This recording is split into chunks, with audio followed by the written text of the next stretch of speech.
What's the meaning of cranial?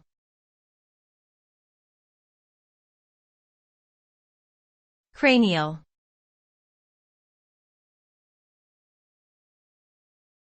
Cranial.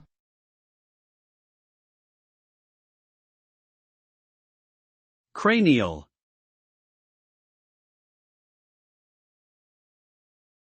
Cranial.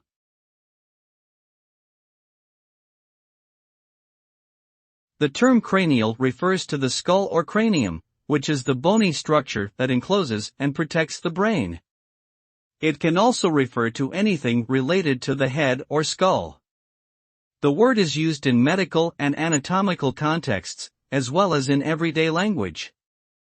Understanding the meaning of cranial can help in describing and discussing various conditions and injuries that affect the head and brain. Overall, knowing the definition of cranial is important for anyone interested in anatomy, medicine, or general health and wellness.